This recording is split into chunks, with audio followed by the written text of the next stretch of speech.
member Jimmy Oakley. To my immediate right is board member Barbara Kay. And her right, my extreme right, is Clark Comer, board member. Also, we have our Director of Elections, Michelle Huff, and our counsel, Attorney Mark Payne. Also attending is our Deputy Director of Elections, Sydney Roman.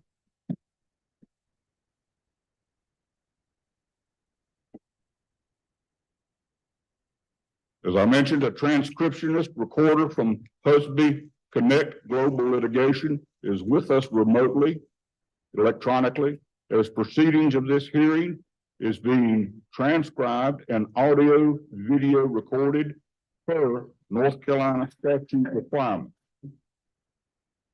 I'll now ask Attorney Mark Payne to speak to the procedure required in this matter. Hello. Okay, for the benefit of our guests and the court reporter, I'm Mark Payne. I'm the attorney for the Board of Elections. And just a little bit of introduction as to the procedure here. You folks have had several hearings in which you guys act as a quasi-judicial body, which is what you'll be doing here. Only quasi-judicial, it's called quasi-judicial, but you are in fact acting in a judicial capacity.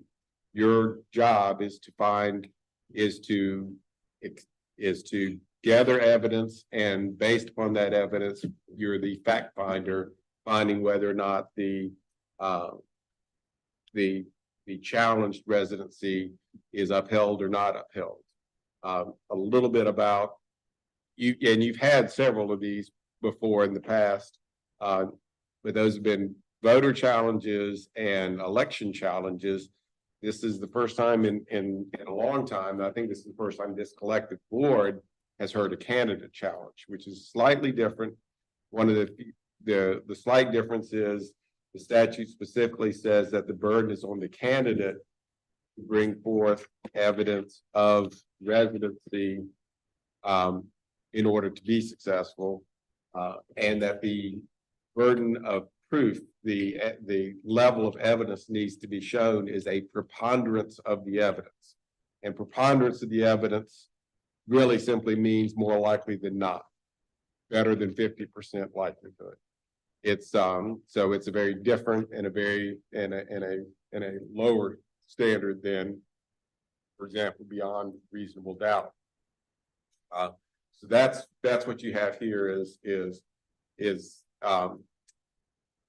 you have the challenge in front of you, which is an affidavit, which is some evidence, and then it's up to the candidate whether or not the candidate wants to present evidence in support of his residency, and the burden is on him to bring forward enough evidence to hit the preponderance of the evidence standard.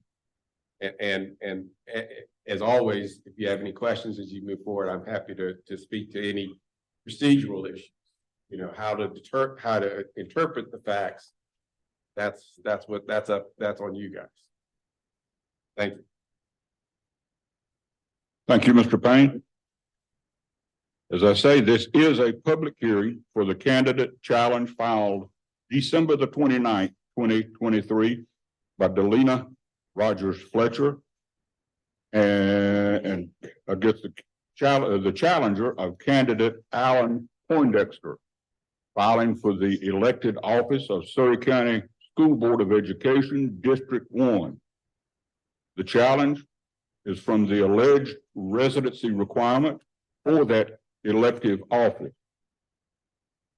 I have several different state statutes that I will read into the record today, and they will become sometimes long. However, I will read them as what is required per state statute. General Statute 163-127.1 definition. As used in this article, the following terms mean: subparagraph 1, board is the State Board of Elections. Subparagraph 2, candidate is a person having filed a notice of candidacy under the appropriate statute for any elective office in the state. 3, challenger, any qualified voter registered in the same district as the office for which the candidate has filed or petitioned. 4, office, the elected office for which the candidate has filed or petitioned.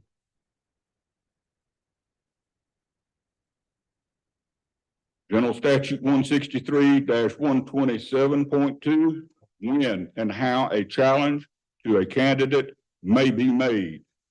Paragraph A, when a challenge to a candidate may be filed under this article with the Board of Elections receiving the notice of candidacy or petition no later than 10 business days after the close of the filing period or notice of candidacy or petition.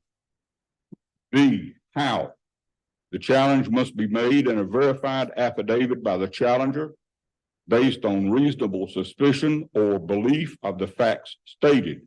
Grounds for filing a challenge are that the candidate does not meet the constitutional or statutory qualifications for the office, including residency. C, this would be applicable if the challenge was filed afterwards. That pertains to if the defect is discovered after the deadline, which does not apply. General Statute 163-127.3, panel to conduct the hearing on a challenge. Upon filing a challenge, a panel shall hear the challenge as follows. Subparagraph 1, single county. If the district for the office subject to the challenge covers territory in all or part of one county, the panel shall be the county Board of Elections of that county. Mrs. Huff, would you read the candidate challenge form filed by Delina Rogers Fletcher? Yes, sir. Challenger name, Delina Rogers Fletcher. Challenger's residence address, 308 Herring Street, Mount Airy, North Carolina, 27030. Challenger's phone number, 336-710-8344. And Challenger's email address, andycaitlin@hotmail.com.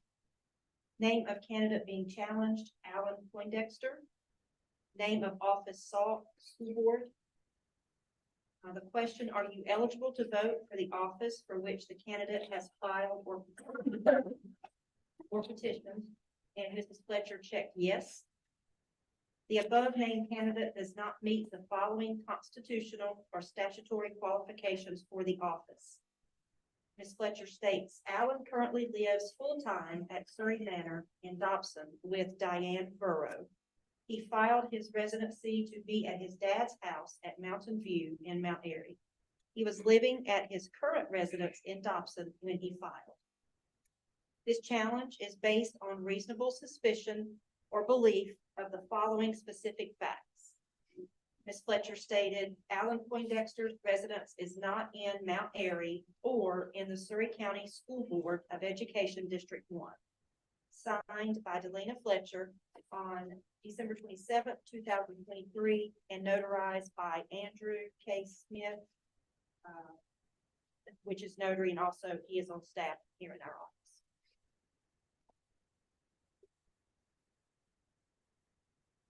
Question, if I may, to Director Huff, was the challenge filed timely as per state statutes within the 10 business days after the close of filing? Yes, sir. Filing closed December 15th at noon, and this was filed on December 29th with Christmas holidays, and it was time. Thank you. I read North Carolina general statutes that surrounds this hearing. conduct this 163-127.4 conduct of hearing by panel.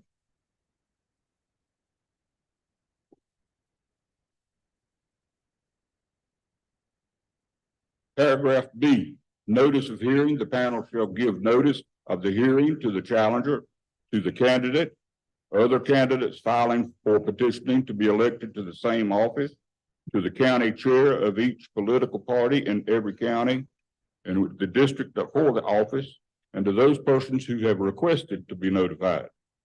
Each person given notice shall also be given a copy of the challenge or the summary of its allegation.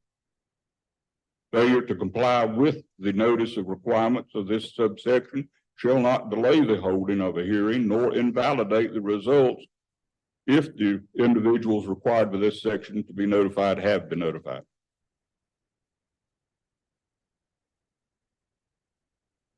Conduct of the hearing.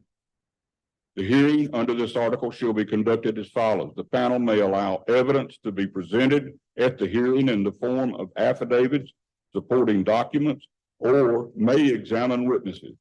The chair or any two members of the panel may subpoena witnesses or documents. The parties shall be allowed to issue subpoenas for witnesses or documents or both, including a subpoena for the candidate. Each witness must be placed under oath before testifying. The state board shall provide the wording for oath of the panel. Subparagraph 2. The panel may receive evidence at the hearing from any person with information concerning the subject of the challenge, and such presentation of the evidence shall be subject to Chapter 8C of the General Statute. The challenger shall be permitted to present evidence at the hearing, but the challenger shall not be required to testify unless subpoenaed by a party. The panel may allow evidence to be presented by a person who is present. So paragraph 3, the hearing shall be recorded by a reporter or by mechanical means, and a full record of the hearing shall be preserved by the panel until directed otherwise by the state board. Paragraph D, findings of fact and conclusions of the law of panel. The panel shall make a written decision on each challenge by separately stating findings of fact, conclusions of law, and order.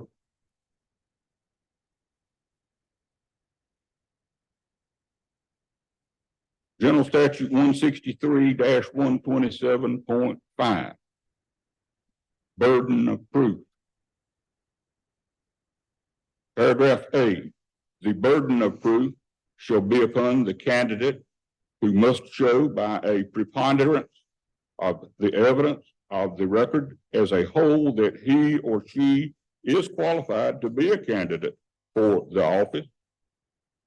Paragraph B, if the challenge is based upon a question of residency, the candidate must show all of the following. Subparagraph 1, an actual abandonment of the first domicile coupled with an intent not to return to that first domicile. 2, the acquisition of a new domicile by actual residence at another place. 3, the intent of making the newer domicile a permanent domicile.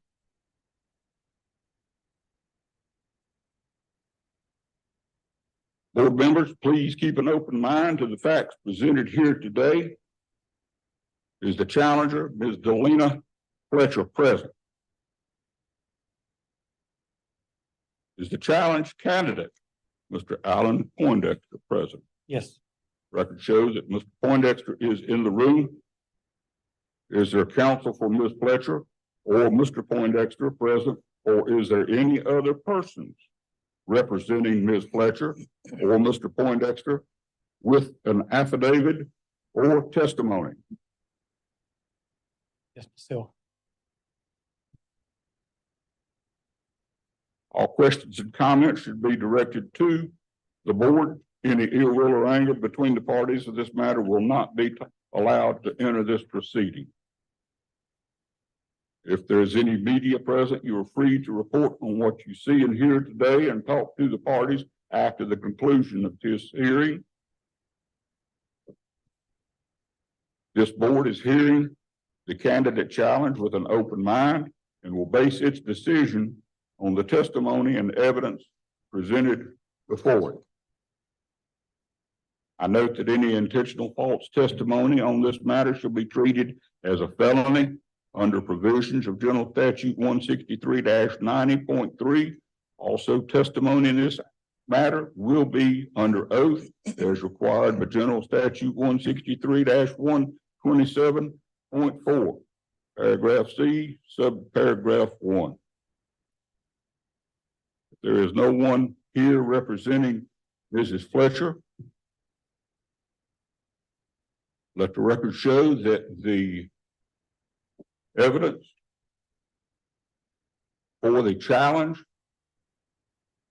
of Mr. Poindexter will be the candidate challenge form signed and notarized by Delina Rogers Fletcher as read by Director Huff.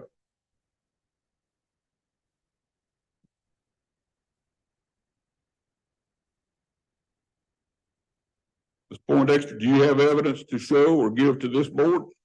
May I make a statement, sir?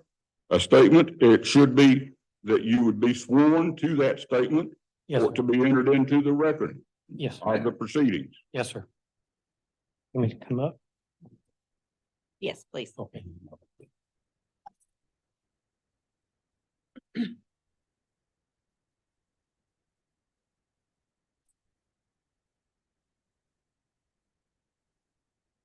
I hear you. Okay. That's- Mr. Poindexter, do you affirm that the evidence you shall give to the Surry County Board of Elections for this hearing, where Delina Rogers Fletcher is the challenger and Alan Poindexter is the challenge candidate for the office of Surry County Board of Education, District 1, shall be the truth, the whole truth, and nothing but the truth, so help you God? I affirm. Thank you. I No, affirm. you got it right. Just place your hand there. I affirm. There you go. Thank you. Mr. Poindexter, you may give your statement and offer testimony. All right.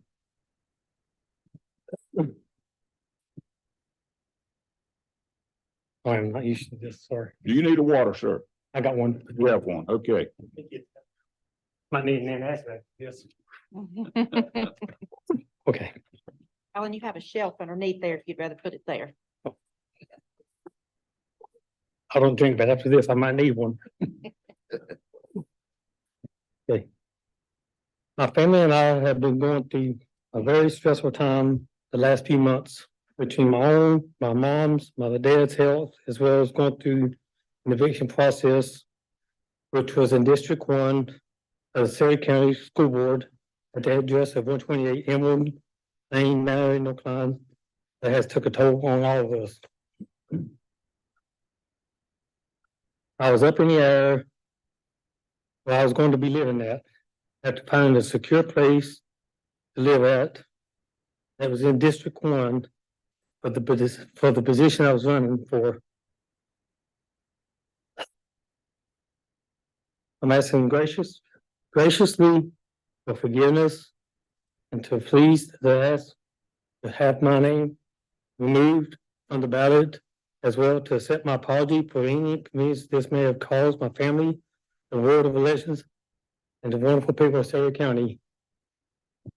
At the time that I intended to run, I did not, intend on this to happen. But I was going through an eviction process. Me and my wife was going through a separation at the time.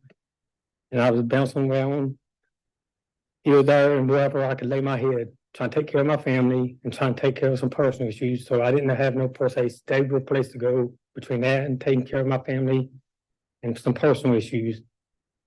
And when I didn't have no stable place to go, per se. And then once me and my wife finally reconciled on some issues and everything, and finally bit the bullet, so to say, we finally reconciled. And to set the record straight, we never have and never And I got documentation from the Surry Manor, where we was the alleged have lived or whatever, anything from the manager from Surry Manor. We have never lived there. We've never have even applied there. Which I know the burden of the proof is on us, or myself, as the candidate. I know the burden of the proof is on me. And we have never resided there, we've never applied there. But when I found out that, I'm out of the district, so I'm asking for y'all's forgiveness for going through this and putting the board and my supporters as well as my family through this. But I'm sorry that I put everybody through this and taking y'all's time as well as away from my time from my family, and I should be taking care of them. But the burden of the proof is on me. Yes, I know that. But that's why I'm asking for y'all's forgiveness. And I'm asking to be removed from this, ballot, because I don't want to put the citizens through this. Because they don't need to go through this, and if my name's kept on the ballot, it's just gonna have to go through this again, and then have to go through this mess. And they don't need to go through this, because it's bad enough I have to go through this, and y'all have to go through y'all's busy schedule to go through this. And I would not put nobody through the headache that this has caused me. But, I'm not trying to put the blame on nobody. I own up what I've done. My grandpa always told me growing up, he taught me the best he could. When you do something, own up to it, and nobody's got nothing to talk about at the end of the day. And I own up to what I've done. I'm wrong. I'm not saying that I was perfect, because I'm not perfect. I'm not gonna be perfect until I meet them heavenly skies. But I own up to what I've done. But at the same time, like Mr. Michelle, better than that statement on my challenger, I'm not trying to put the blame on me, it's on anybody but myself. That's my negligence. I own it. I'm gonna have to face that. But at the same time, according to what Ms. Earth was just reading, the thing that, fraudulently or falsely completing this form, the class 1 or class 5, whatever it was, telling me to, do this. I know the burden of the proof is on me. I get that. But I know, but we're not back in the biblical days, which sometimes I wish we do, but at the same time, it's like, ew, I don't know if I want to or not, because I don't want to be stoned. But it says it's a class 1 felony. I'm just sorry that I put everybody through this. I sincerely do. If I could take it all back, and if I knew I was going to be put through this situation, and if I knew that my family was going to be put through this, I'm not asking for sympathy. I'm just asking for forgiveness, because it's bad enough and everything that, the media or whoever, anything, people's going to chastise you. But, y'all got to do what y'all have to do, and I have to do what I have to do. But I have to forgive myself before I can, expect anybody else to forgive me. And I have to live with it the rest of my life. And then I have to ask my wife and my family to forgive me. And now I do thank God that my wife has forgiven me. I've asked my family to forgive me. Now I'm asking y'all to graciously forgive me and to just remove me from the ballot, because we don't have to put these citizens through what we, law put them through. And I own it. And I'm not about the people's respect, but I gotta respect myself if I don't want anybody else's respect. With that being said, I thank y'all for listening to me, and I pray y'all make the right decision. Thank you. you would just stand by right there just one moment. Just take a breath, take a drink of water. Relax. Everything's good. We would ask this also from Ms. Fletcher if she was here, but is there any board member? If you do have a question, please identify yourself for the court reporter and ask the question of anything that Mr. Poindexter has offered in his testimony or in his final statement.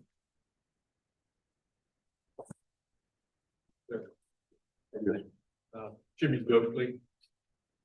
Mr. Poindexter, for clarity and for the record, is it true that you're standing before this board stating that due to unforeseen circumstances, you no longer live in the district which you filed to be the candidate for? Yes, sir. Yes, sir. And as a result of those unforeseen changes, you're requesting that your name be removed from the ballot and you're withdrawing from your candidacy. Yes, sir. Yes, sir. Any other questions from the board? Can I present something right quick? I'm sorry. I don't want to separate. Can I present something to y'all right quick, or is that too late? I'm sorry. I'm sorry, can you say it again? Can I present something to the board? Speaking Yeah. to the mic. I'm sorry. Yes, if you wish to make a final statement, I'm just about to show, that'd be fine. I would just like this to be passed on, if that's okay, to present to the board for the record. If that's okay, Is that the, the letterhead from the, okay? Yes, you can enter that into the record. If you'd like to give it to Mr. Yoakley, we'll pass it around and it'll go to the director for a record into the hearing.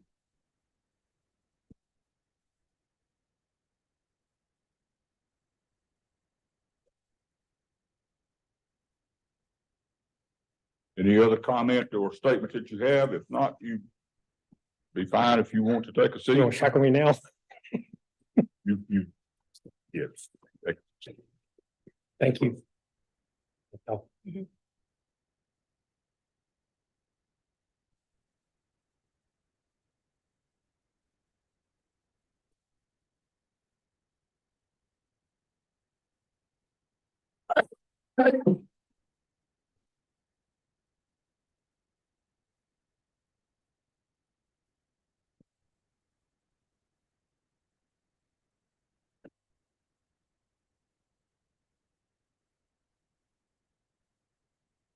May I ask a question?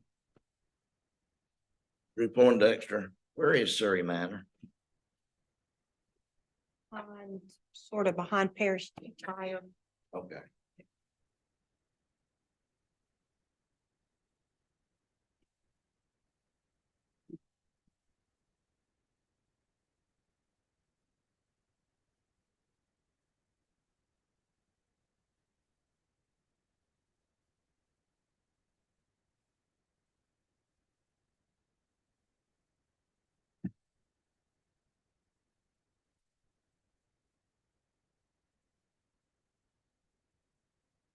We've heard the evidence presented today in this candidate challenge.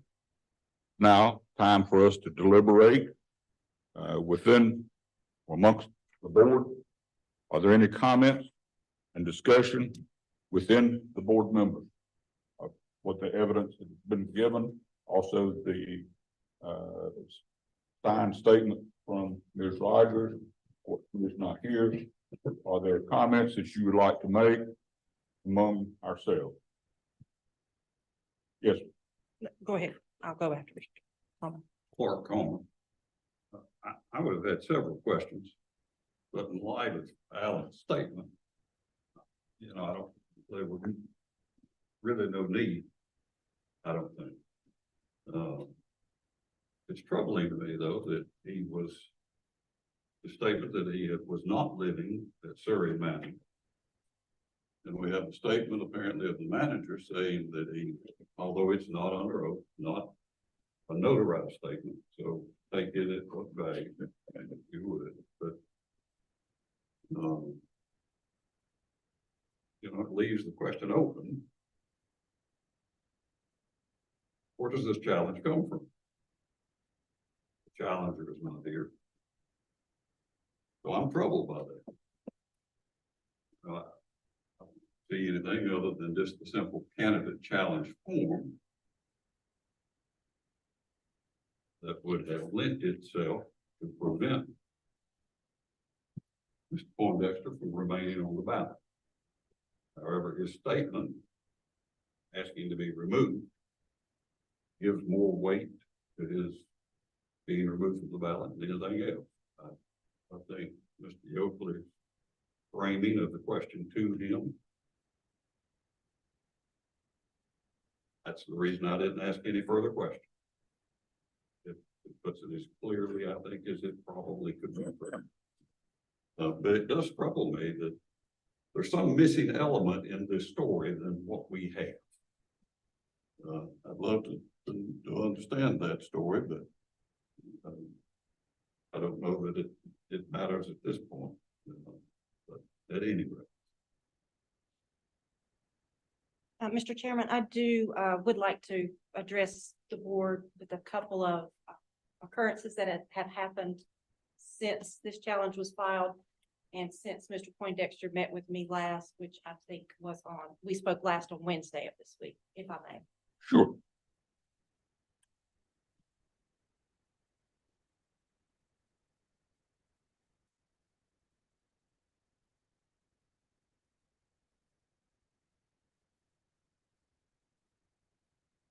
Do you swear or affirm that the evidence that you'll give to the Surry County Board of Elections for this hearing, where Delina Rogers Fletcher is the challenger and Alan Poindexter is the challenge candidate for the office of Surry County Board of Education, District 1, shall be the truth, the whole truth, and nothing but the truth, so help you God?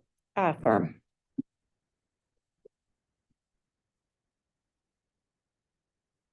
Mr. Poindexter did come in the office on Tuesday afternoon. That would be January the 2nd. He came in the office Tuesday morning, of course, immediately after he had received notice, as everyone did at the same time, of this challenge hearing. But he did come back about 3 hours later on that same day, which was January the 2nd, this past Tuesday. And he stated that he would like to withdraw his candidacy. I told him at that time that deadline has long passed. The deadline to withdraw your notice of candidacy was Tuesday, December the 12th by 5 p.m. Alan and I had discussion about why that was. And at that time, I had just been given proofs, the first proofs of ballots for the primary election. So I explained to Mr. Poindexter why that deadline was the way it was. Each candidate that files for office is given a folder. Actually, I think, Alan, you have the folder with you today. Mhm. And in that folder, we have a label affixed for every candidate of the deadline. The hard line, there is no ifs, ands, or buts to this deadline. So I explained to Mr. Poindexter that the only way that he could be removed from the ballot at this time is to go forward with the hearing. That would be the only way. I did confirm that, of course, with North Carolina State Board of Elections, that was the only way. On Wednesday, January 3rd, I understand Mr. Poindexter did call and spoke with Sydney Romine, the deputy director, and asked for 2 voter registration forms to be mailed to a different address from what you have in front of you. You see his address history here, and the last date of a change on your information shows November the 30th, 2023, and that is when Mr. Poindexter registered at the Mountain View Road Yes. address.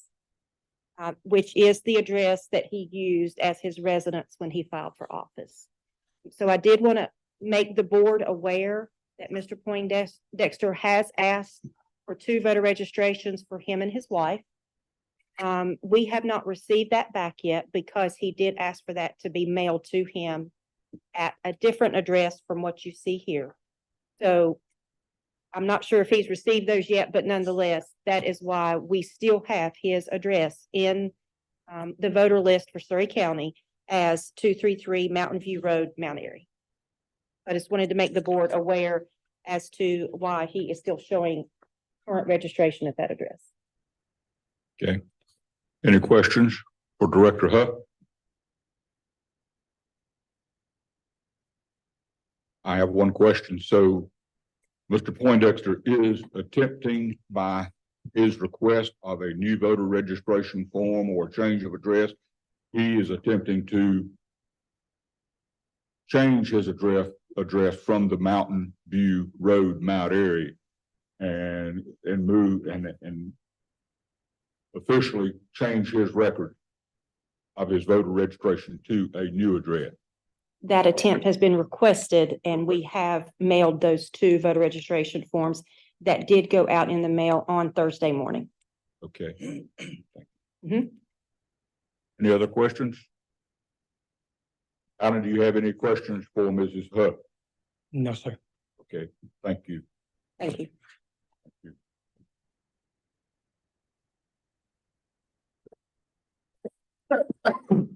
Any further deliberations or comments among the board? Drew Poindexter, will he still be on he will still be on the ballot then, won't he? No, sir. Well, according to what this board rules with your final ruling, but if this board does rule in favor of the challenger that he does not live in District 1 of Surry County Board of Education, then his name will not appear on the ballot. And the proofs will be redone as we are waiting. That's why we don't have sample ballots up. It's hinging on this hearing. Well, I've known people to stop campaigning, said they're not. And they had to remain on there. Yes, and that would have happened, Drew, if this challenge had not been filed. No matter if Mr. Poindexter had wanted, came in the office, the answer would have still been the same. He would not be able to withdraw his candidacy.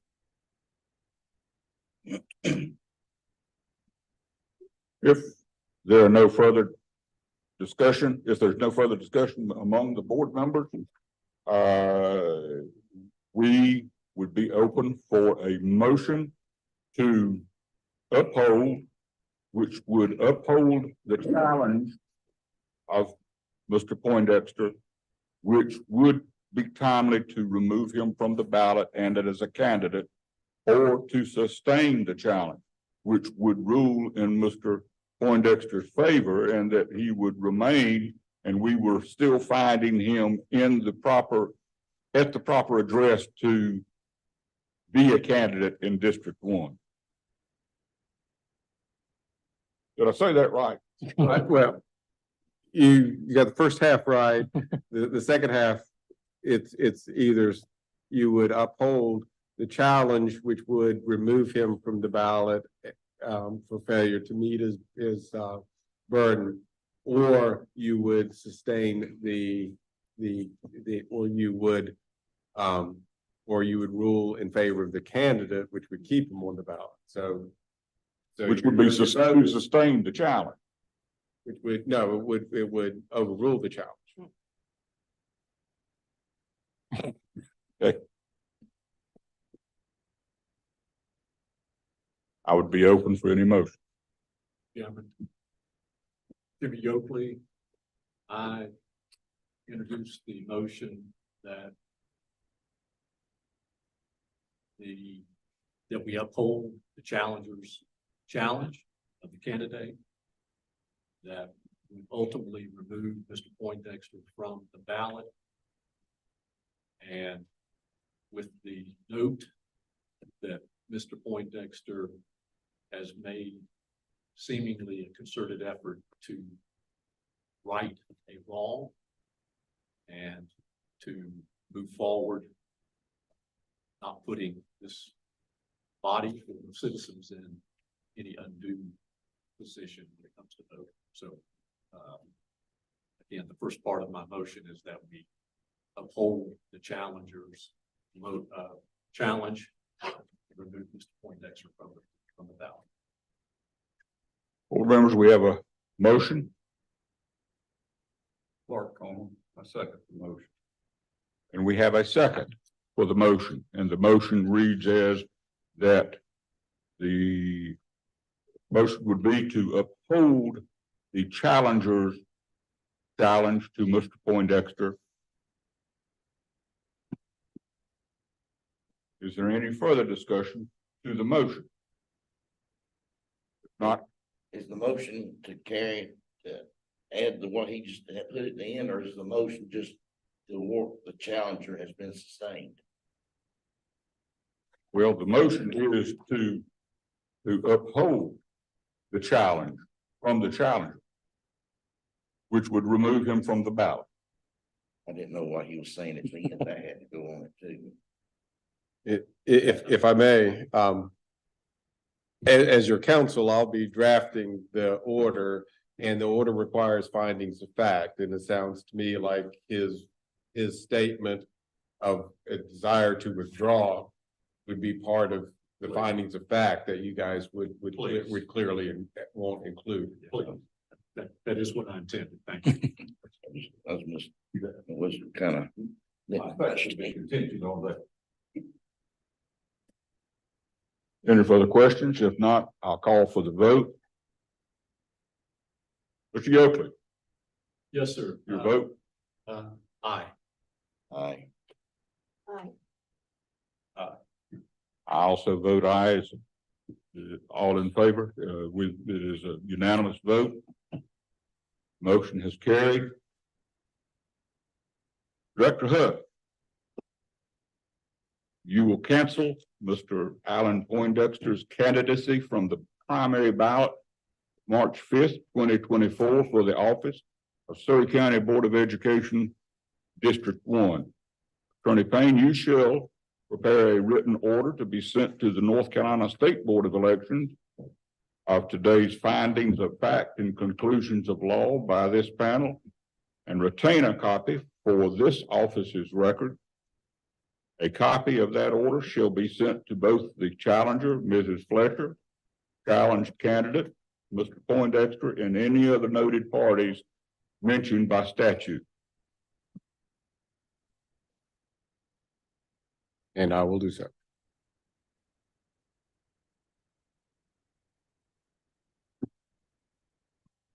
Mr. Poindexter, Yes, sir. we're near the end. And this is, I think, what you have asked for, but I still need to tell you that there is an appeal available. If, and you're saying no to any appeal, may I still read that for the record? General Statute 163-127.6. Appeal. Paragraph A, appeals from a single or multi-county panel. The decision of the panel created under the General Statute 163-127.3 or may be appealed as a right to the State Board of Elections by any of the following. Subparagraph 1, the challenger. 2, a candidate adversely affected by the panel's decision. Appeal must be taken within 2 business days after the panel serves a written decision on the parties. The written appeal must be delivered or deposited in the mail to the State Board by the end of the 2nd business day after the written decision was filed by the panel. The State Board shall prescribe forms for filing appeals from a panel's decision in a challenge. The State Board shall base its appellate decision on the whole record of the hearing conducted by the panel and render its opinion on an expedited basis. From the final order or decision by the State Board under this subsection, appeal as a right lies directly to the Court of Appeal. Appeal shall be filed no later than 2 business days after the State Board files its final order.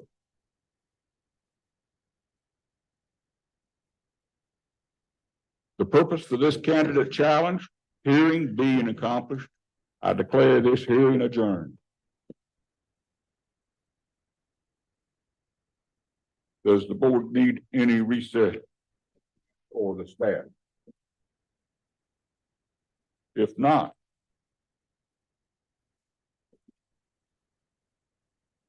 thank you, Mr. Poindexter. You will be off of the ballot and you're no longer a candidate. Thanks, sir. Certainly.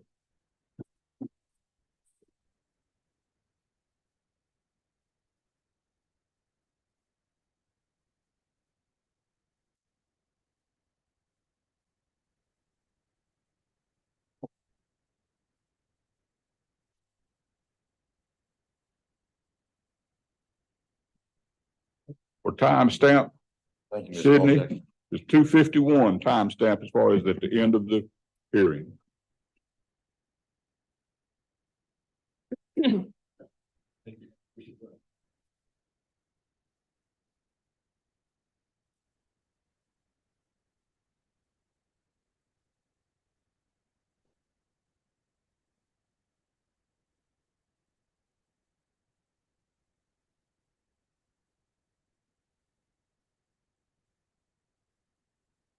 We're ready to proceed with our regular meeting.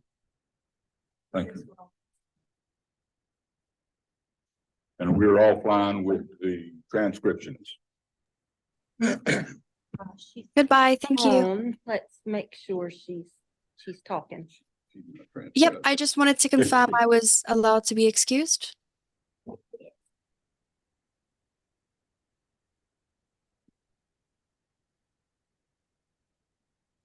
Ma'am? Yes, thank you so much. Okay, perfect. I will be leaving. Thank you. All right, thank you. Bye. They're not making noise out there. Man. Pretty quiet. I think. What is it? Close it. So you gonna close it? You say close it. Good, thank you. Elizabeth, Go ahead. it might start back. Lynn did as she Yes. left. Yeah.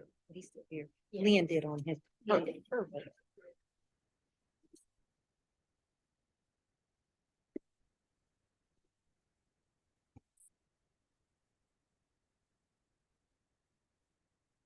Okay, Sydney, are we back online for the regular meeting? Thank you. All right.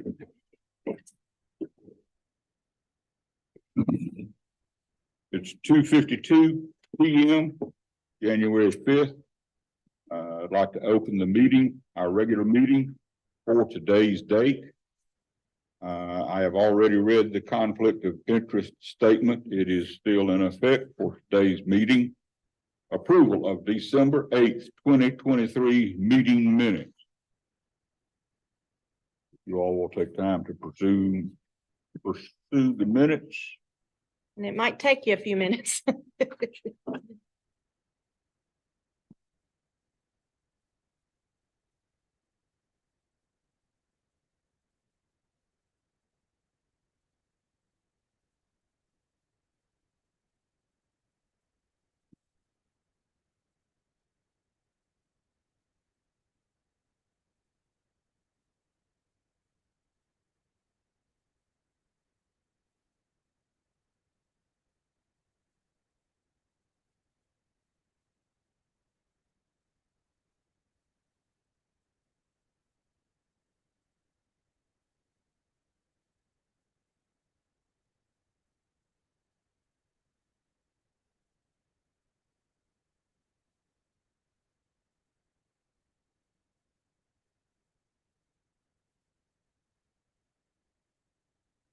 Do we need to mark out the board will meet on January 9th, Michelle, on the second page?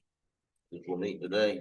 No, because at the time, these minutes, that was correct. And we will need to make a motion to cancel that meeting later on in this meeting.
Because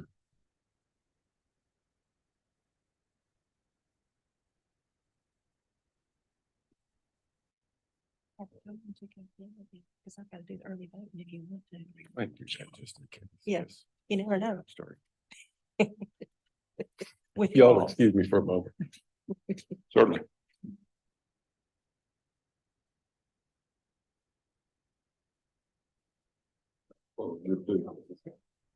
Yes, yes, very good. It was nice. And everybody was healthy.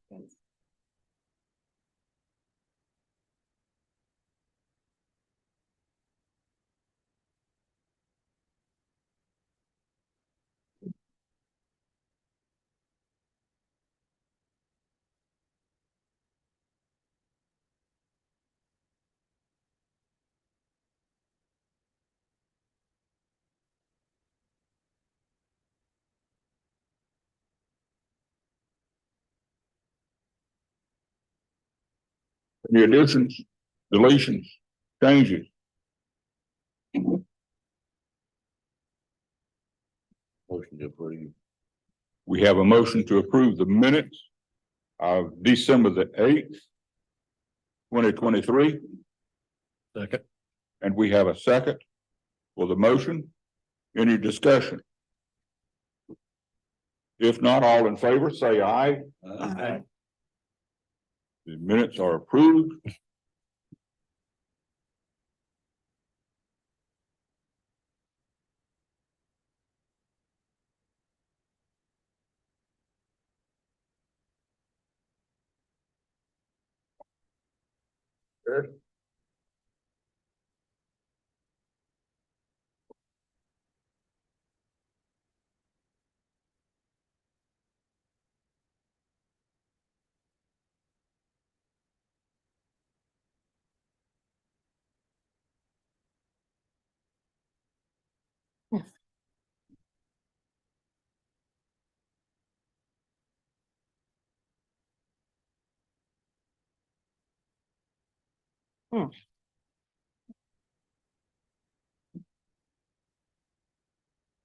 At this time, I'll open the public forum portion of our meeting.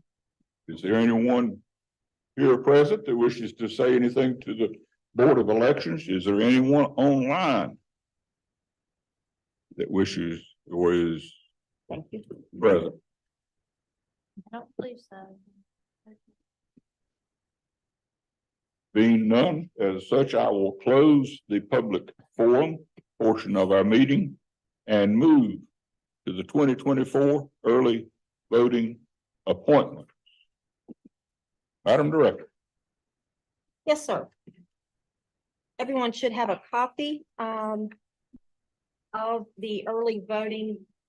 The top one is your Mount Airy early voting site.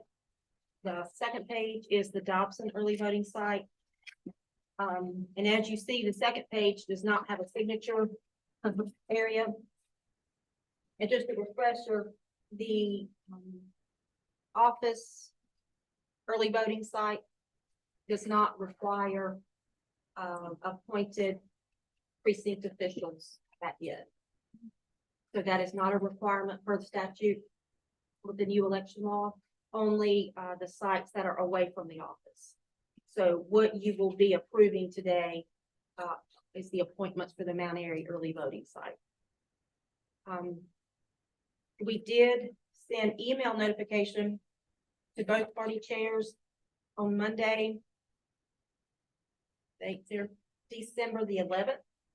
Our meeting was on the 8th on a Friday. On Monday, we sent the email to both party chairs. I then mailed letters, hard copy letters through snail mail on the 15th of December. And then on January the 2nd at 10:49 a.m., I sent reminders to both party chairs. We received nothing from either party chair.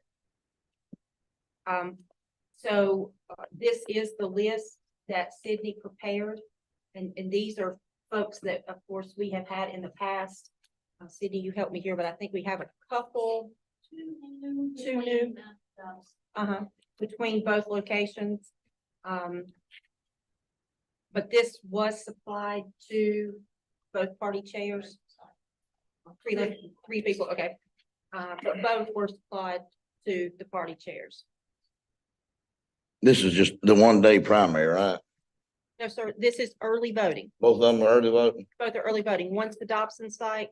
That's the second page, and the top page is the Mount Airy Well, site. I don't know if Salem knows, does she have to be here every day? That's not every day. Well, we'll work the schedules out with the people. Now, we want it to be the majority of the time. But, To talk to her All employees. people Yeah. involved. and, you know, we can start making those calls as soon as the board. We have to have signatures before we can go forward, which of course, that's a new process. So I didn't know she could get off every day. Right. And she may want to work in Mount Airy versus Dobson. No, she lives closer to Dobson. Okay, well, I know she works in Mount Airy. Mhm. Then you see now also a change. I think we've discussed this, but it is different. They are now, just like election day precinct officials, they're gonna be called chief judge, and assistants. So for this site or any site that's additional to the office site, everyone must be appointed, even assistants are appointed for that second early voting site. And also as a reminder, staff does not have to come back to this board and ask to interchange anyone from Dobson to Mount Airy in case of emergency, sickness, death, whatever might come up. We do have the authority to plug people in when we have situations that arise, as per the statute. Mhm. How did you get the unaffiliates on there since that's not an official party? Well, we have always had unaffiliates work because quite honestly, it's not easy to find lots of people who will take on this commitment of 15 days. I recognize the address there, last name. But That's not good, thank you. but you know, the unaffiliates do know. And we do remind them of this in training when it comes to a bipartisan team's decision or situation. They know they cannot be part of that.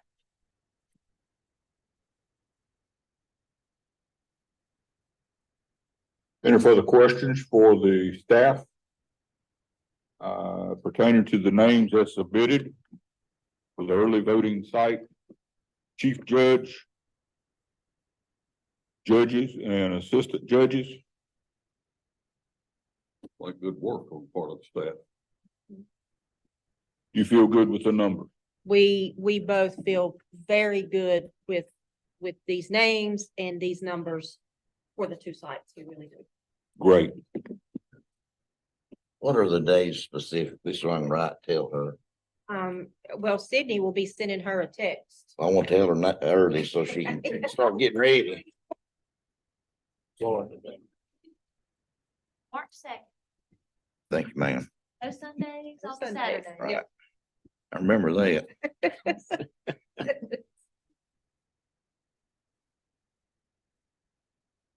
So we need approval through a motion And then signatures, I have the signature copy here. You all can, of course, keep those copies if you'll pass that one up to Dwayne. But yeah, we do need that in a motion. I would look for a motion from the board. Mr. Chairman, I make a motion, we accept these appointments as presented by staff. We have a motion and we have a second. Do we have any further discussion pertaining to the appointments for the early voting site for the Mount Airy location? For the March primary? If none, all those in favor, please say aye.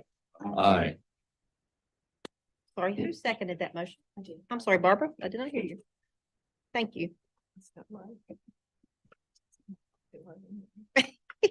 Thank you. Good work. And training for the early voting precinct officials will be Thursday, January the 20th. 25th. Yes. Give me the times again, January 25th, Uh, 6 to 9 p.m. That'll be a day after my surgery. I might not be there. And then Friday morning, the 26th from 9 to 12. So it's Nine. either or, whichever works for their schedule. That's January 25th, January 26th. For early voting training. And then while you are writing down, the week prior, Thursday, the 18th from 6 to 9 is election day training. Or Friday, the 19th from 9 to 12. That's regular. What, say that again, please? That's election day training. What was it again? The 19th of the 18th of January, 6 to 9, and the 19th, 9 to 12. And the 19th, you say? Uh-huh. 9 to 12. Now that you don't have to go to, you go to early, do you have to still go to the? You gotta get, if you're working both, yes, and all of our early voters, all are working election day, aren't they? Yours not? Okay. Well, yeah. And just remember too, the 19th is the first day of absentee by mail distribution. Did you get her for regular election day too? Do you remember? I'm sorry? Is Salem volunteer for election day? She So is. she needs to go to both of them. Yeah, or we don't, well, we'll talk, say. Please help me. You don't worry about her. We got it. We got it. On many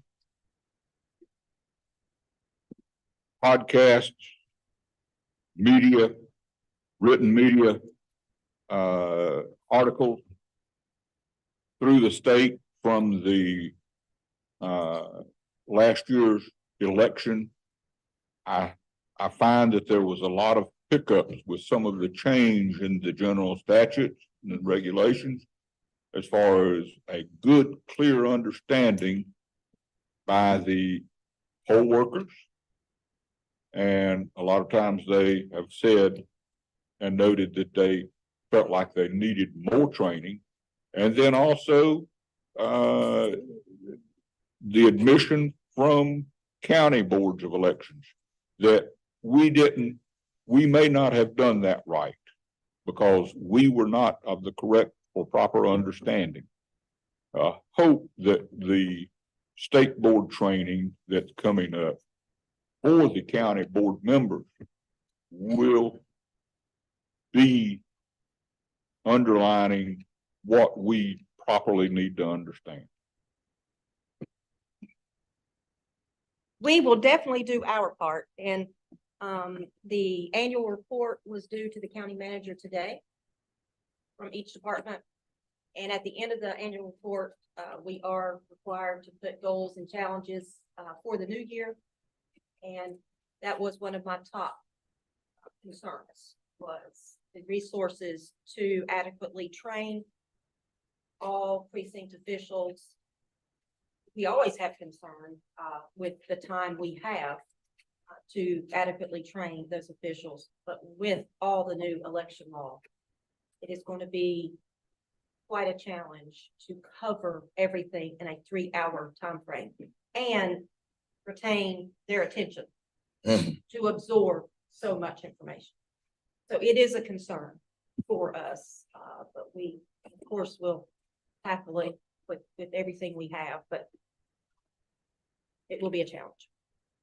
And I know that we've had the concern with the proper amount of employees in the office with all the new things coming in. As I came in the door this afternoon, the tapes was coming down out of the machines and then the floor. And through the weekend, there had been how many registrations had come in? New registrations? Well, that was last night. Yeah, They flipped it was over 400. 400 had flipped over there will be 18 by election day. So General election. just 400. That's in one night. That was from yesterday morning until this morning. Wow. And then also the phone calls, were popping this today with, can I vote if I'm 18 by the general? Can I participate in It primary? flipped over because it's 90 days now from primary election day, so they'll be eligible to vote in primary. If they're 18 by the general. General. It used to be when the school board was nonpartisan, they couldn't vote in the school board because that was the general election. Yeah. Right, spring. Yeah. If I may ask, is there a process or step that our team takes with the schools to inform students that how they are eligible to vote based on their birthday, based on the general election? I mean, is there much talk of that on a proactive basis? I can say not from the office, no. But we are in contact with the high schools on getting student election officials to work, which is very successful. And with that, we do communicate everything with that representative from the school with the requirements of eligibility to vote beyond working. Yeah, Is that something that any of us board members can assist with in communicating? sure. I think, Jimmy, it would probably be, the off year, the odd years is when that would be, Okay, of course, most successful getting ready for the general election. right. Or the election year. Plus, it would be the only time that our staff could accommodate that in any way. Right. But sure, Thank you. with the area high schools, And that it be in a nonpartisan way as far as the presentation from the schools. correct? You couldn't go and register voters on. No. No. I hope in your report to the county manager that there's also pretty close to being to the top, the need for more assistance full-time in this office. As you and I in the past have already talked and given a heads up to the county manager, because just relying on the part-time staff, they absorb their hours that they are maxed out before primary ever comes. Yeah, and then we're in a pickle for the general election, yeah. Because it is calendar year for those 1,000 hours, not fiscal year. So your primary and general is in the same calendar year. Right. And 1,000 hours comes quickly. Theoretically, that's only half of the year as far as employee hours. Yes. What can we do, or what do we feel as a board we can help to move that along with the county manager and the county commissioners to add positions, plural, for the workload, because it's just so many things that are so different from anything in the past. And I think you're gonna see, Chairman, that the absentee process is going to be much more of a process than what the three of you have been through before. Especially with the photo ID caveat. It's gonna be a lot more to getting, prepped for the absentee meetings to be able to be ready to present that to the board. I feel like that our absentee meetings, and we have two new members that to go through that process, I believe, in this year, that it will be much more involved. It'll be longer than what we typically have looked at as a absentee board meeting coming in with those absentees. There is more work that will now be having to hands-on by this board. It will. If it's hands-on, more time for us, think what it is with the staff that has to prepare that. We need to proactively work with the manager and commissioners to bring full-time help that can carry forth and have time for training. The time is already here. The times people should have already been hired and trained up.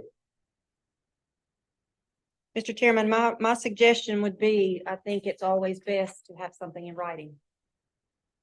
So whatever this board decides, if it could be in a written document to the group you just mentioned, I think you always have better response, or at least a response. It holds the group accountable to a response. The board's feelings on this?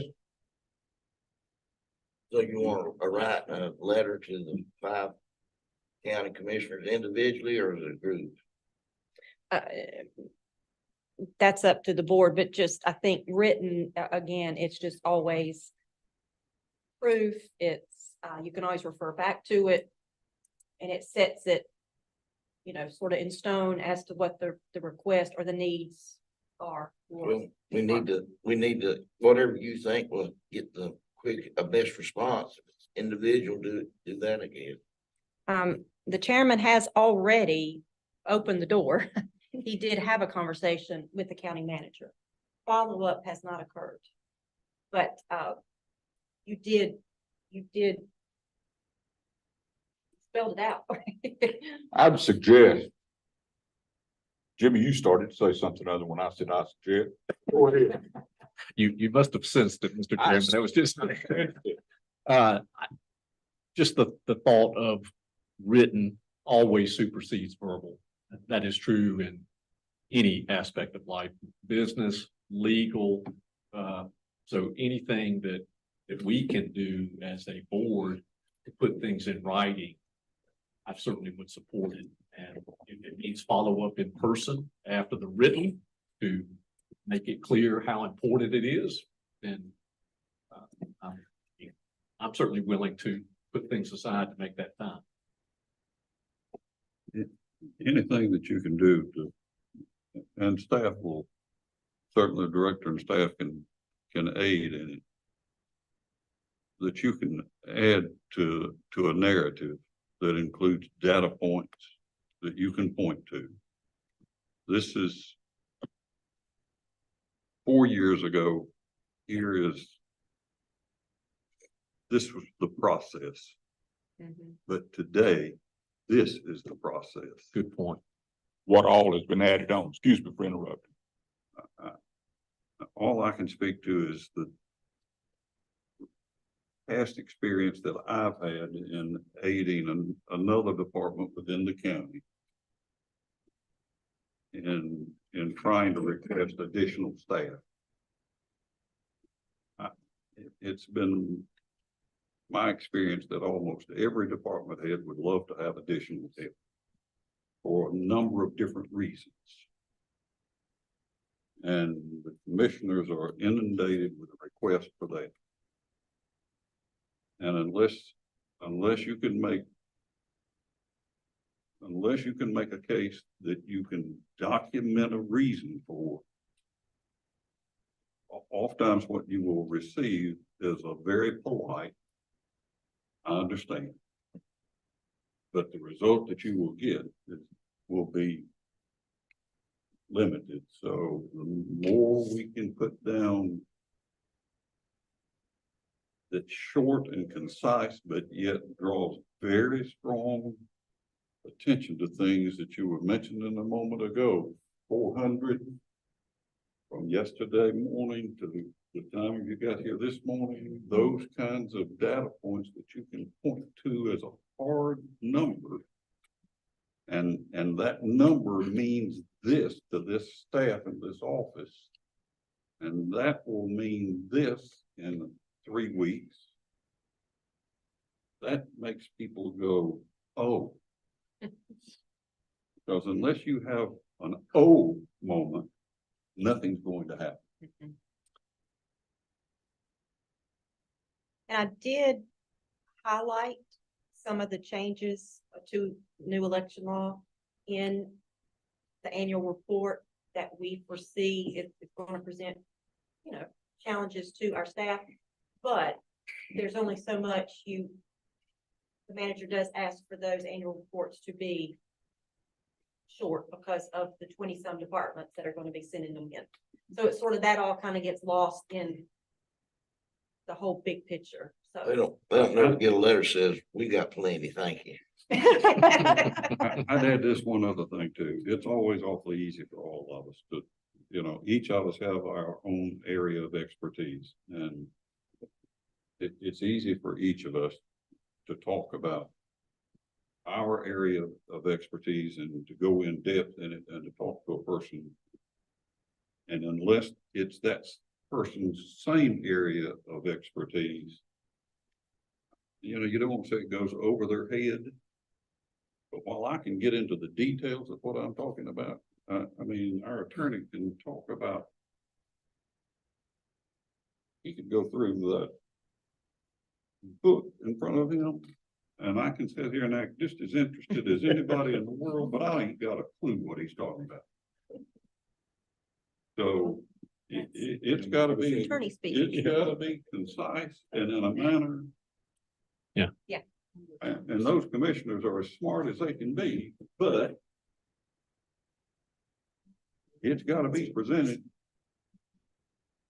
where the layman goes, oh, they're hurt. They gotta have some help. Now, would this board support a motion or that we, between our director who knows the different intricacies of what's coming up and the expertise of our board counsel who has had decades of work with county boards of commissioners and can give the language that will represent what Director Huff feels is needed in this office for full-time staff. And that full-time staff has still got to be brought up and trained, be ready. We have part-time staff, but we're burning their hours and they will leave us. And that means other part-time staff to come in that would have to be trained, retrained. So would the board feel comfortable that Director Huff and Attorney Payne work towards developing a letter to the chairman of the Board of Commissioners and copies to each commissioner along with the county manager? I'll make that motion. You didn't start writing when I first started talking, but you've got time to catch up. Yes, Attorney Payne. And this letter that would be drafted by us would go out under the chair's signature.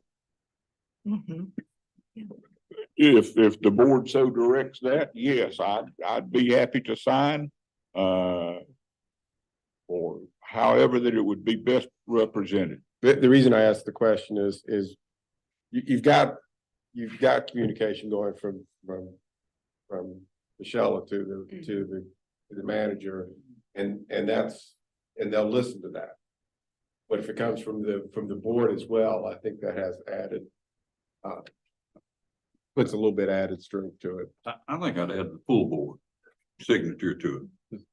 I do. Yeah. Okay. I agree. The Makes sense. reality is this is a bipartisan board. That's true. Yeah. I think Our- full board. to it. Our That's county sense. Makes commissioners sense. are One one party. party. So I just think that's. That makes sense. Yeah. I think that is a good idea because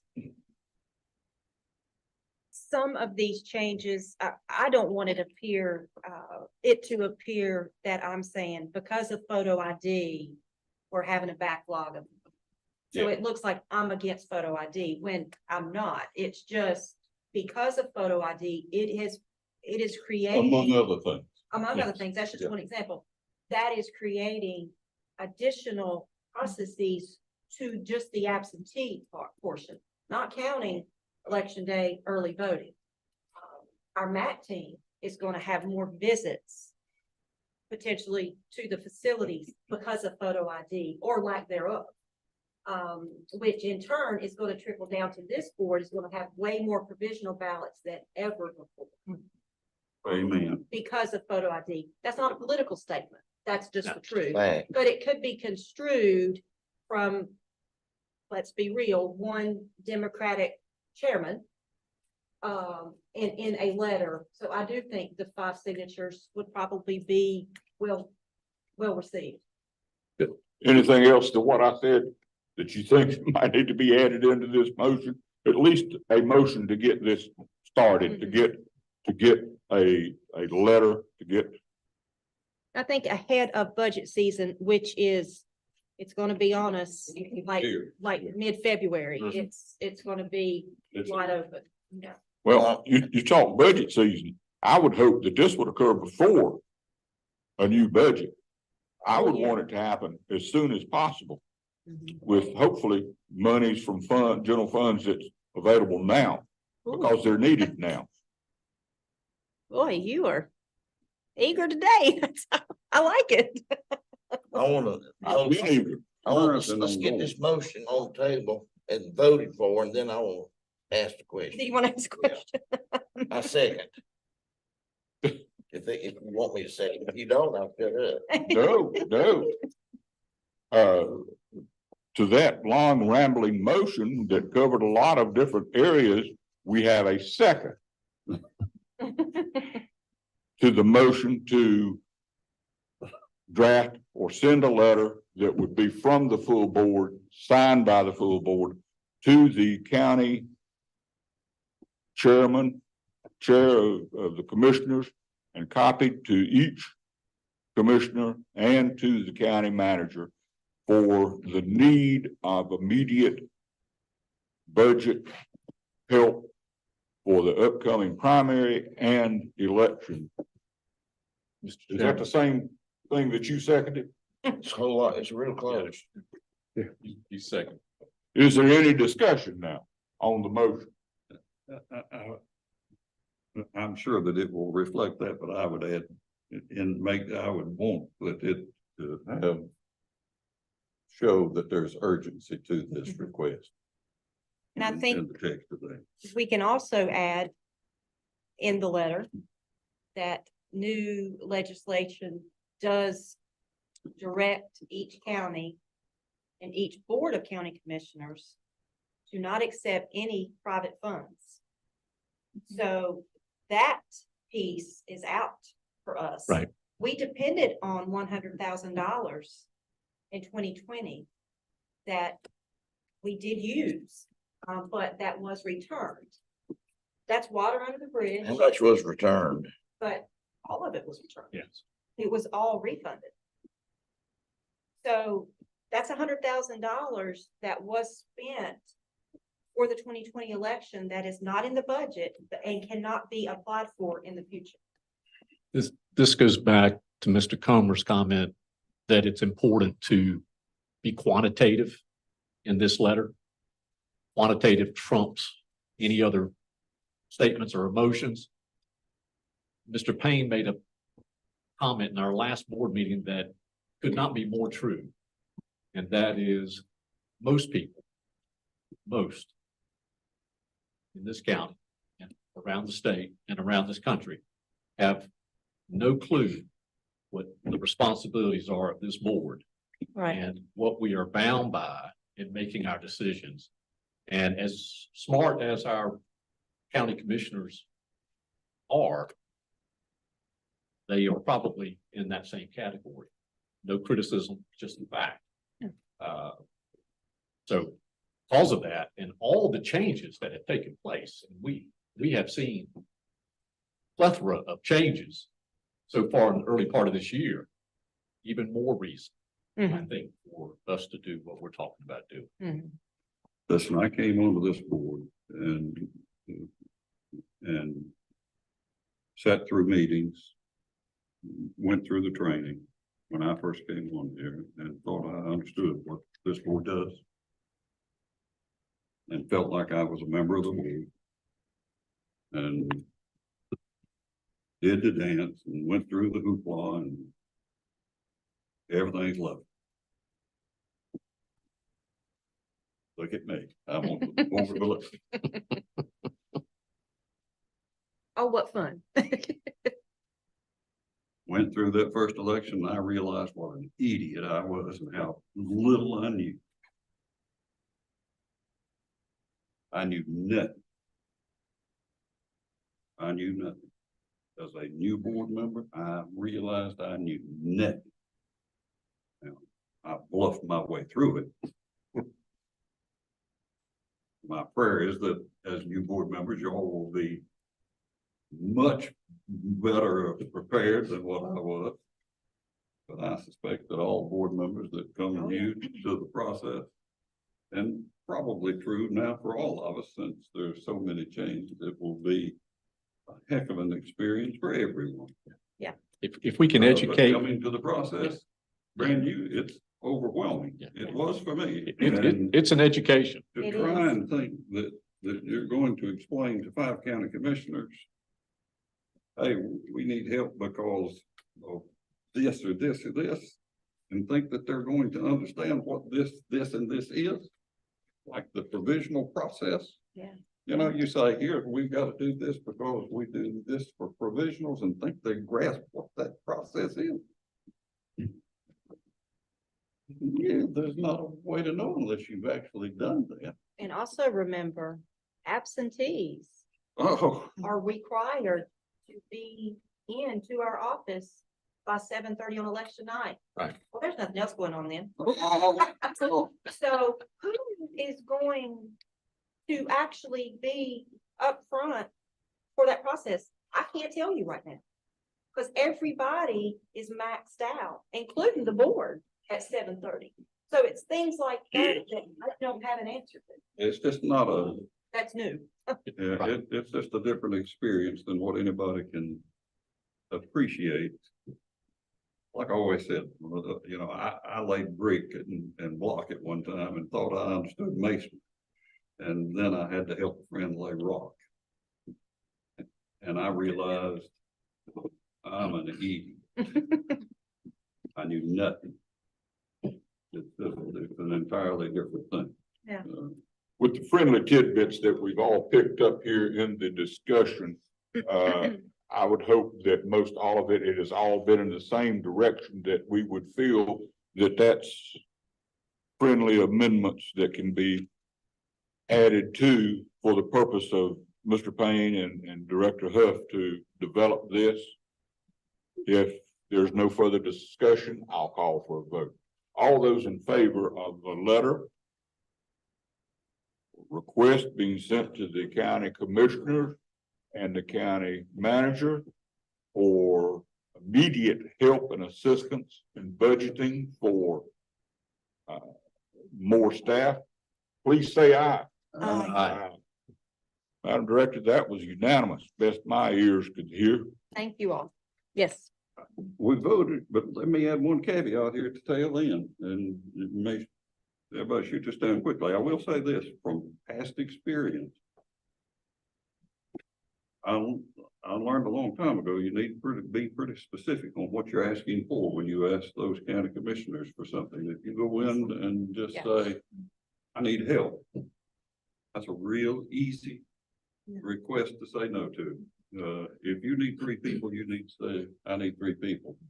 And you might expect to get 1 or 2, but if you need 4, you need to say, I need 4. But whatever you need, I mean, that requires some work on your part to identify what the need is and be able to identify that need and spell that need out. Amen. Okay, In my opinion.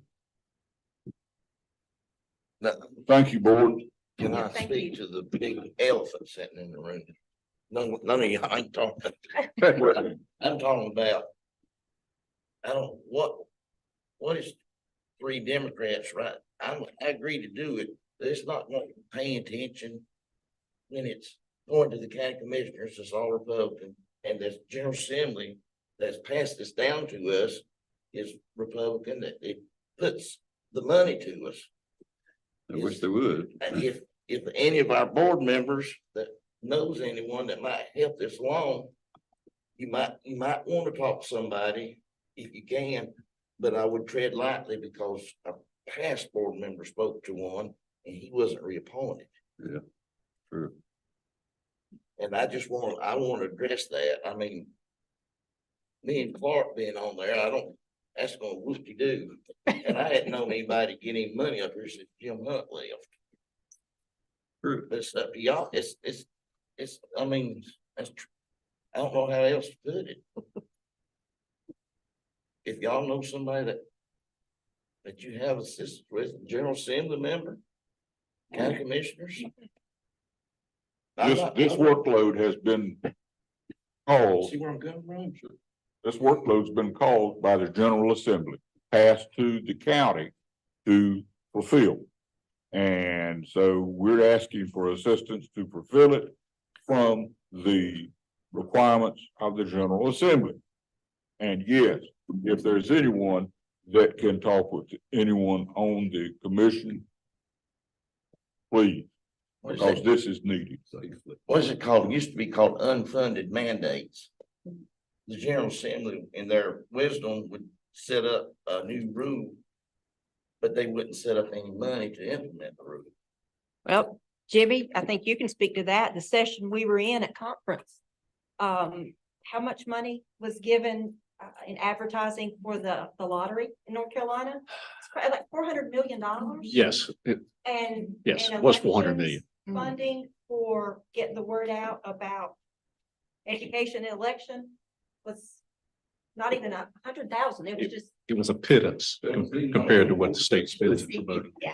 lottery. Yeah, so. They know where the money county is. Yes.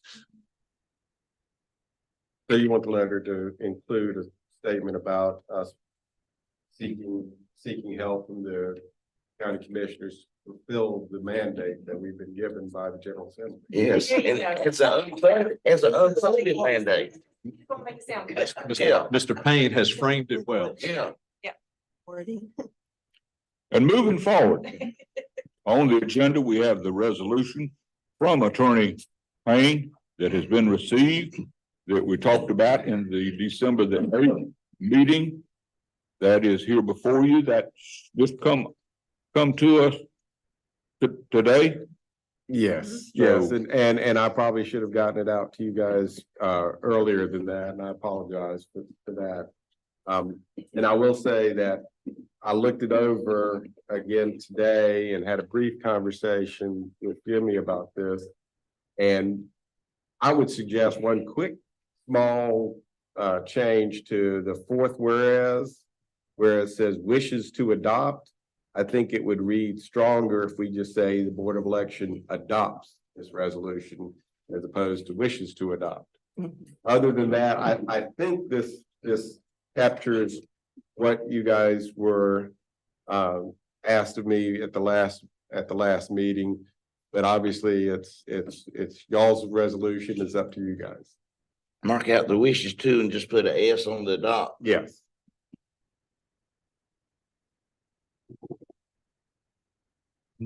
Mark, if I may, was it the second paragraph where you inserted shall?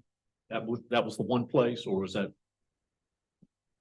Or was it? Yeah, and to go to the discussion was the discussion went around wouldn't shall be better than wishes to, and frankly, I think you're pretty much good either way because you resolve to do these things, and that's the language it uses in the resolution.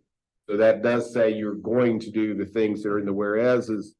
But again, it would make perfect sense to me to say shall periodically just present instead of wishes to. That one to me, I think it works either way.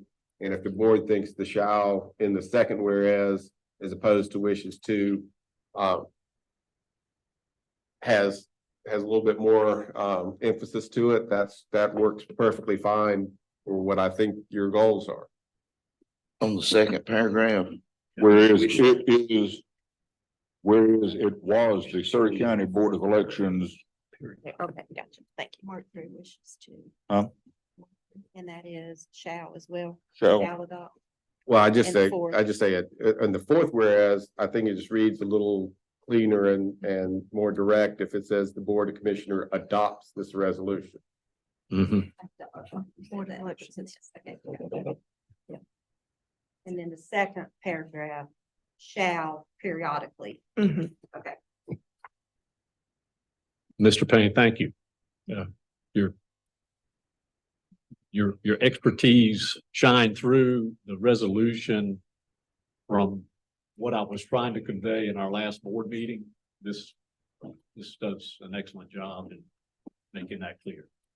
So I appreciate it. And I'll get those changes made and I'll email this back out. Okay. To the board with the date of January 5th. And I'll, of course, copy you. Do we wish to adopt this through motion?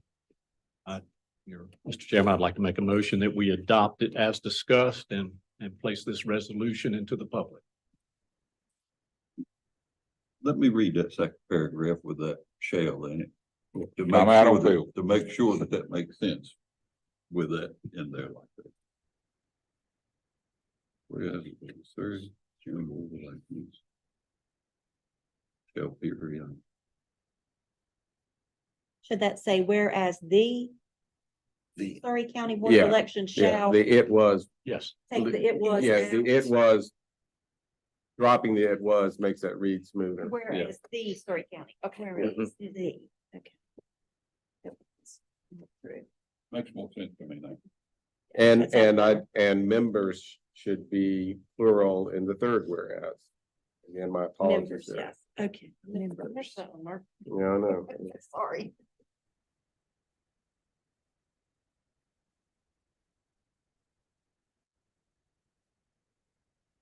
Everyone clear on the additions and deletions to the resolution as we have discussed? We have a motion to adopt the resolution as we have added and deleted. Is there a second? We have a second to the resolution. Is there any further discussion to the motion on the floor? If not, I call for a vote. All those in favor, please raise your hand so that we will be able to. It is unanimous. The resolution as discussed with additions and deletions is adopted. 5th day of January, 2024. Thank you all. And if I may say one thing out of school, I wanted to compliment this board. I think I do think you did a good job with the residency candidacy hearing. Those are complicated. Those are no matter what the factual basis is, they're always complicated because they're always a slightly different factual basis that makes them all complicated. And so nobody else is going to tell you did a good job. So you did do a good job on that, I think. And those are complicated. And it's a little bit surprising that this is the first time you've had a residency challenge on either a voter challenge or a candidate challenge, because usually that's where most of your challenges pop up. But you guys have done just about every other kind of challenge except one up until now.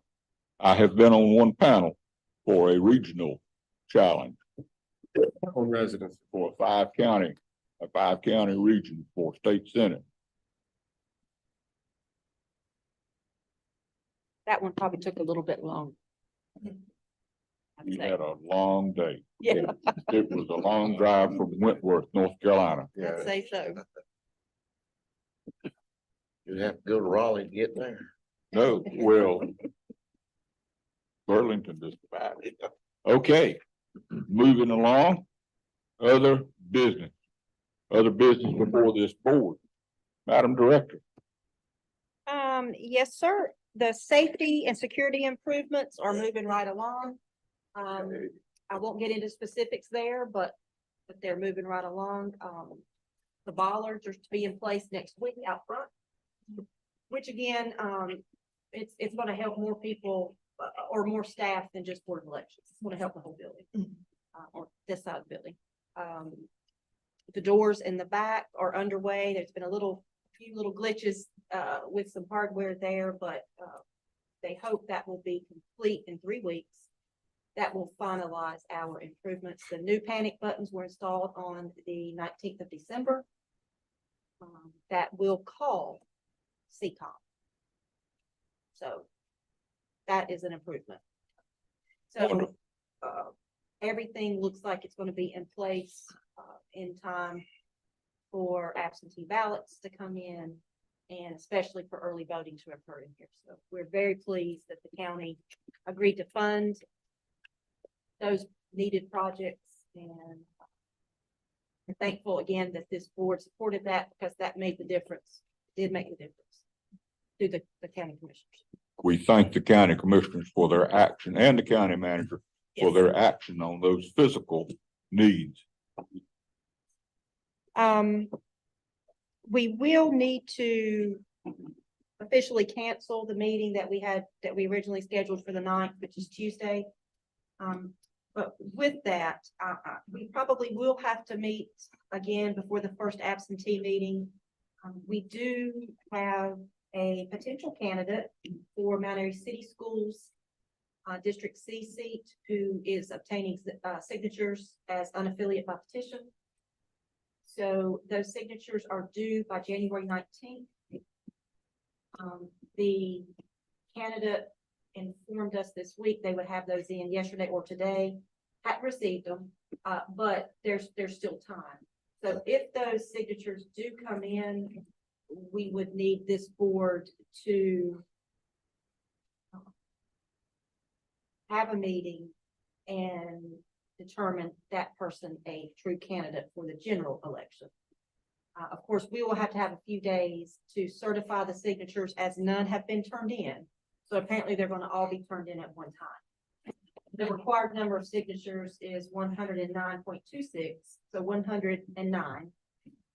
But we have told the potential candidate to get at least 120, 125, because everybody's not going to check out. So I did want the board to be aware of that. Now, this person has not turned in the petition form yet, but again, has told us that they think they have their signatures. They know the 109 is part of them. They do know that. Okay. And that number was 1.5% of the Mount Airy City School voter registration as of January 1st, 2024. That's where that number comes from. And it's for the whole district, not just the seat being solved. More staff time, more board time. Yes. So potentially, we could wait until that first absentee meeting. That's up to the board. That's fine. So it can wait till that last week of January 30th. which is our first absentee meeting. But nonetheless, we still will need to cancel the meeting on the 9th.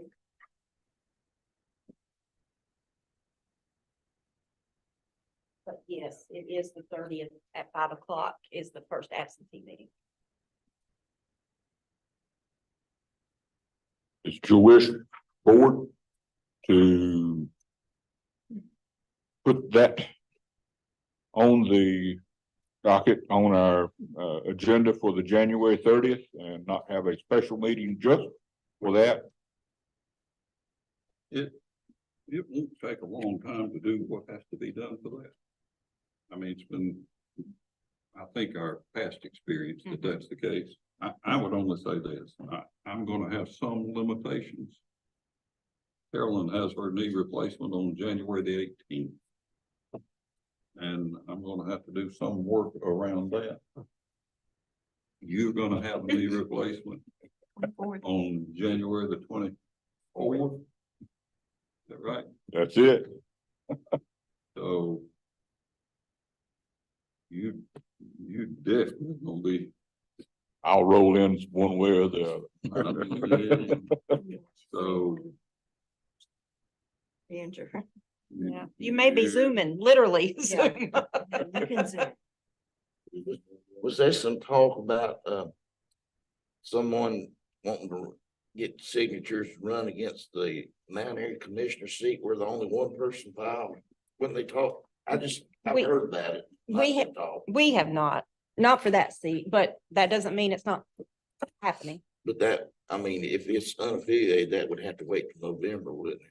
They would be on the ballot in November, as would this person, but those signatures, if it was a countywide commissioner seat, those signatures are due by noon on the day of the primary. Okay, And that's a 4% that's amount of the county voter registration. I would offer Wait this till- to our. wait till Oh, I'm Monday. sorry. Go ahead. I'm sorry. I was just gonna say on the candidate that's gathering signatures, that possibility to our newer board members, I'd offer this. Since it's a citywide seat that requires only 109 signatures, you're gonna try and get 125, something like that. If it were a countywide seat, where you're talking about a large volume for us to have to go through, Many petition sheets, yeah. then I'd say we've got to do it earlier. That's a much more intensive process on the part of the board, but with just a small number, it doesn't take very long for the board to do what has to be done with those. It's Um, 20 signatures per sheet. So yeah, 125 is easy, easy for the board. We will qualify those, of course, ahead of time. County Yeah, commissioners, I'd say the board goes through them before we ever get them. Staff is already reviewed, Yeah. so. I don't think it will require a great deal of time on the part of the board members once we receive them anyway. And since it's the first absentee meeting, you're probably not going to have a ton of ballots because it's primary. I would not think so. The first absentee meeting for the general is going to be different. Oh, yeah. But this one, I think Clark's right. I think you'll have plenty of time to do both. If there's no objection, by any board member, let's put that on our January 30th agenda. Okay, perfect.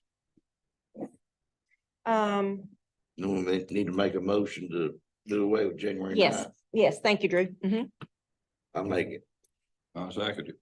We have a motion, we have a second to expunge the meeting on January 9th. Is there any discussion? If not, all those in favor say aye. Aye. We will not meet January the 9th. And right along that note, the second absentee meeting is the Tuesday of conference, which is February the 6th. That is set to begin at 5 o'clock. I mentioned that to you guys at the last meeting. Cindy and I have talked, and we think that we're probably going to go ahead and slide out of the conference based on topics on Tuesday, around 9:45. Get back, get everything ready, and we think we can be ready for the board at 5. Okay. That way we will not have to change the whole schedule again, and we will not have to do a new notice. But we, not because of that, but really think because it's the second absentee meeting, that we should have ample time to get prepared and be ready for 5 o'clock as planned. So we'll leave Concord and then be here. Well, the 5. last session, you do have your schedule there. The last session is, it ends at 10:45 for the board. So unless you all feel otherwise, that maybe you need more time, we are good on our end. So we will continue with our absentee meeting of February the 6th at 5 p.m. If you'll adjust your calendar and time slot. I had that in my notes to ask that from our minutes of December the 8th under the old business, other business, that we had discussed that. I will, give you all information at the January 30th meeting about hotel and that kind of thing for conference. Same place. We all are so excited. Do they have any handicap room? And you need to be. on the Gosh, first yeah, floor, don't you? Dwayne, that is gonna be so soon. Think about that. I'll roll in there the best I can, or walk, or Hmm, do what I I can. did not even think about that. That's not even two, And the doctor it may two say full no. weeks? Yeah, Yeah, your doctor may be saying otherwise. yes. Headaches. I do Yeah. hope so. Who's giving y'all all these knees y'all replacing? Where they coming? Somebody else has to give them to you? How's that Say work? nothing. You got one to donate. You don't want this one. And I will email the board, that annual, report this afternoon. Great, thank you. To the county manager, so you all have a copy of that. And we will look forward to what your letter will be And yeah, to the we'll commission. get together. I'll get together to you and we'll go. from there. Yeah, we'll not come back. Anything further? Anything further, Ms. Shelley? Anything further, Sydney? Attorney Payne?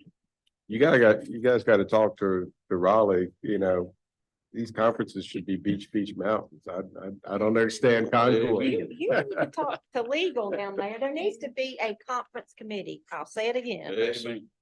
Desperately needs to be a conference committee. I wasn't involved with the county. They didn't ask me. I could plan, my wife and I could Amen. plan a conference. I'll second that. We have And it'll done that be many a times. conference. Is there anything further now from any of the board members that wishes to address any other business? I'd like to thank the county or the board of elections staff or whomever for this. Give you a free call. Yeah, I was gonna say that. Whatever you do. We're just That's great. gonna. Yeah, My and we caffeine also, cold. huh? I get my caffeine called. That's me, I'm like this. We have those two for the early voting, got a funny story, actually. I guess we'll come clean on this. The early voting, staff, you know, it's 15 days. So we have a wonderful staff that brings a cup with them, sort of like mine, but it has political paraphernalia on it. Oh, no. No. So we said, you know what? We'll issue them a cup to bring. So they can use it. You too nice. So that's how we are. The official. You have the official cup. only item drinkable that you can bring to early voting work. Well, and it, yeah, no stickers can be placed on it. We're gonna say that. No stickers, y'all. That's a certain point. Is that pop on? The initial does it. Does it pull back? Well, the whole lid, no, it slides. Does yours not slides? I've never had one like. Oh, yeah. Yeah, it is. Was it? Just Sorry. walking, I saw that. Somebody trade help in. I'm used to old fashioned. We're gonna have to- Speaking on me. Okay. Help Drew. Anything else from the board?